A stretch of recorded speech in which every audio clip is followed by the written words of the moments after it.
সবাইকে স্বাগতম। আশা করি সবাই ভালো আছেন। আজকে আমরা পাইথন প্রোগ্রামের মাধ্যমে তাপমাত্রা নির্ণয় করাটা দেখব। লিখব today temperature equal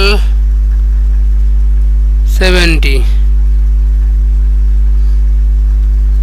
if today temperature greater than or equal 30 colon print it is very hot day.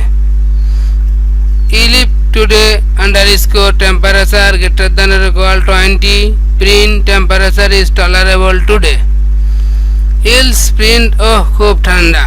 অর্থাৎ এখানে বলতে চাচ্ছে আজকে তাপমাত্রা যদি 70 হয় তাহলে 70 হয় যদি তাহলে সেটা হবে খুবই গরমের দিন। আচ্ছা, এখানে আমরা ইনপুট করি 15 লিখলাম, রান করি 15 লিখলেও খুব ঠান্ডা দেখাচ্ছে। এরপরে আমরা এখানে 20 লিখে রান করি, it is temperature is tolerable today দেখাচ্ছে। 25 লিখে রান করি, একই অবস্থা। তো এভাবে আপনারা করবেন। ভিডিওটি ভালো লাগলে লাইক কমেন্ট করবেন। সবাইকে ধন্যবাদ।